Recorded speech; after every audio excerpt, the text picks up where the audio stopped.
En muchos lugares y épocas pasadas era común que los niños trabajaran desde temprana edad, y muchos de esos trabajos eran realmente peligrosos. Veamos algunos de ellos. La ciudad medieval de Londres fue destruida por el fuego y posteriormente se establecieron nuevas normas de construcción diseñadas para mantener la ciudad más segura.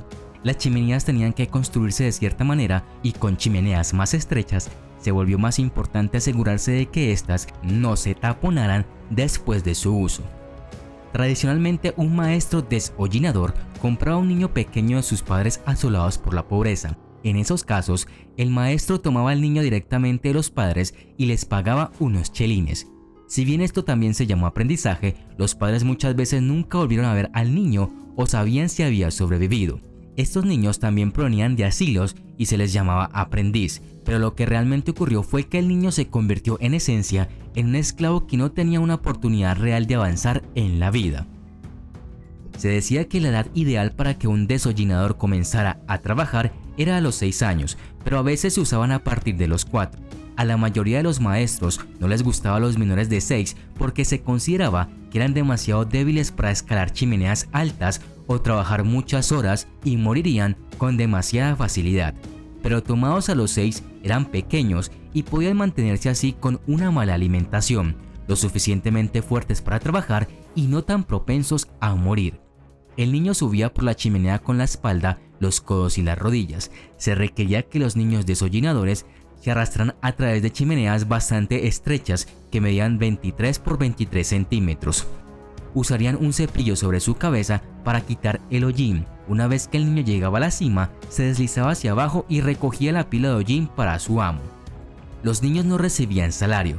A los deshollinadores no se les entregó ningún tipo de equipo respiratorio ni ropa de protección. Sus extremidades quedaban en carne viva hasta que las heridas endurecían y se hacían callos. Por lo general, limpiaban entre 4 y 5 chimeneas cada día. Cuando un niño, ya sea por miedo o porque se cansaba y no quería subir más, aplicaban métodos terroríficos, encendían un pequeño fuego de paja o azufre en la chimenea o enviaban a otro muchacho con un alfiler para que le pinchara los pies o las nalgas. En muchas ocasiones quedaban atascados y podían pasar horas hasta que eran rescatados con una cuerda o por otro de los aprendices. Si eran casos más difíciles, pues había que agujerear la pared de la chimenea para poder extraerlos, vivos o muertos. Los niños fueron llamados monos de pólvora, que se utilizaron principalmente en buques de guerra y barcos de cabriolas como corredores en las cubiertas de armas. Estos niños tenían la peligrosa tarea de correr del polvorín a los cañones con una carga de pólvora altamente inflamable atada a la espalda, esquivando los disparos de las naves enemigas mientras lo hacían. A menudo se utilizaban para esta tarea niños de 10 a 14 años o a veces más jóvenes, que aún eran demasiado jóvenes o débiles para el trabajo habitual de un mozo de barco. Su pequeña altura era una ventaja en las cubiertas de armas estrechas y bajas.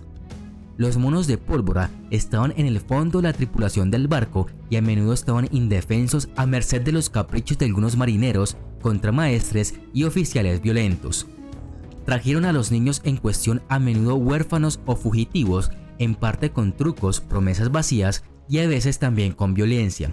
Algunos de ellos también fueron entregados o incluso vendidos por sus padres a los capitanes de los barcos por necesidad económica.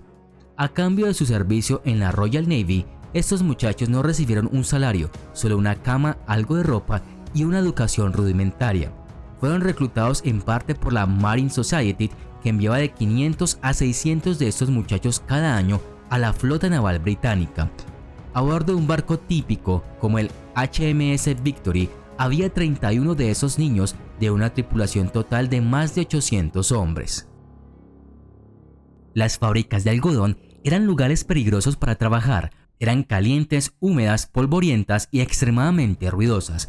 Con poca ventilación, el polvo de algodón provocaba infecciones oculares, problemas respiratorios y molestias estomacales. Los niños estaban especialmente en riesgo. Se podía encontrar a niños de hasta 7 años trabajando 14 horas al día en estos lugares. Los desechos de algodón que se acumulaban en el suelo se consideraban demasiado valiosos para que los propietarios los dejaran, y una de las soluciones más sencillas era emplear estos niños pequeños para trabajar debajo de la maquinaria. Muchos niños sufrieron heridas graves mientras estaban debajo de estas máquinas, con dedos, manos y a veces cabezas aplastadas por las piezas móviles pesadas.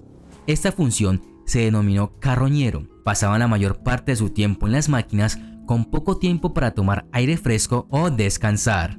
Este trabajo se destaca como uno de los peores de la historia debido a su gran peligrosidad. El peligro de estar debajo de las máquinas significaba que tenían que estar constantemente atentos a sus movimientos para evitar lesiones graves o algunos accidentes graves en que los niños perdieron el cabello cuando quedaba atrapado en la máquina. Las manos podían aplastarse y algunos niños, tras el cansancio, se dormían y quedaban atrapados en la maquinaria. Un rompedor era un trabajador de la minería del carbón en los Estados Unidos y el Reino Unido. Su trabajo principal era separar trozos de carbón a mano. A medida que el carbón bajaba por la cinta transportadora, lo desmenuzaban en pedazos de tamaño común y también separaban cosas como rocas, arcilla y tierra. Los niños generalmente tenían entre 8 y 12 años, pero a veces tenían tan solo 5 o 6. Estos niños trabajaban 10 horas al día, 6 días a la semana. El trabajo realizado por los rompedores era peligroso. Estos se vieron obligados a trabajar sin guantes para poder manipular mejor el carbón resbaladizo. La pizarra, sin embargo, estaba afilada y los rompedores solían dejar el trabajo con los dedos cortados y sangrando. A veces también tenían los dedos amputados por las cintas transportadoras que se movían rápidamente. Otros perdieron pies, manos, brazos y piernas mientras se movían entre la maquinaria y quedaron atrapados debajo de las cintas transportadoras o en los engranajes.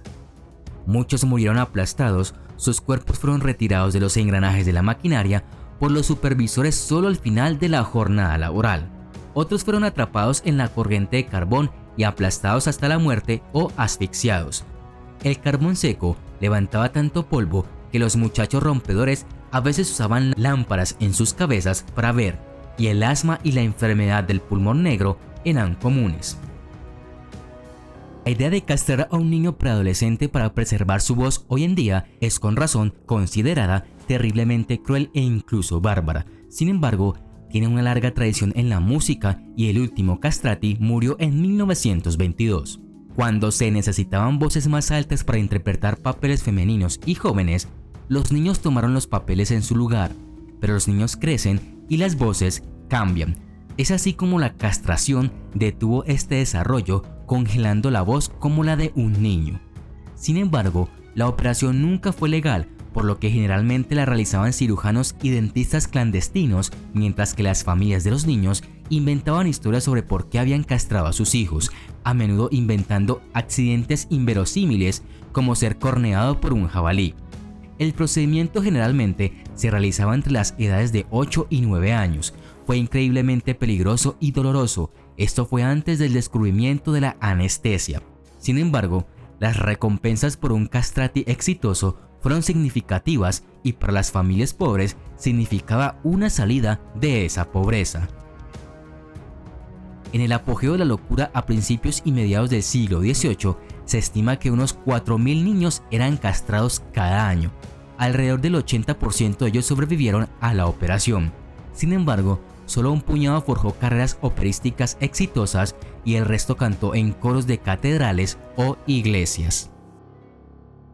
Las cerilleras trabajaban en las fábricas de fósforos. Uno de sus trabajos consistía en sumergir las puntas de cerillas de madera en una sustancia química llamada fósforo. La mayoría de los trabajadores en las fábricas de fósforo eran mujeres y muchas de ellas eran niñas de entre 13 y 16 años. Estas cerilleras trabajaban en las fábricas generalmente de 6 a.m. a 6 p.m., con solo 2 breves descansos. No se les permitía hablar ni siquiera sentarse mientras trabajaban, de lo contrario serían multadas o despedidas.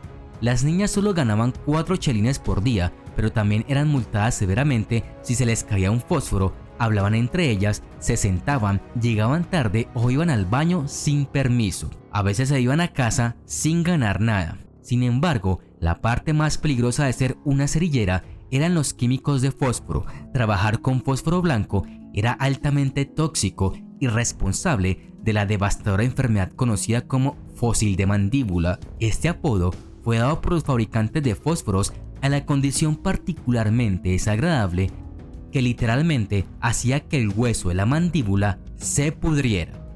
Los médicos pronto comenzaron a tratar a estas niñas por la enfermedad, que a menudo se propagaba al cerebro y provocaba una muerte particularmente dolorosa y horrible, a menos que se extirpara la mandíbula, e incluso entonces no estaba garantizada una vida prolongada.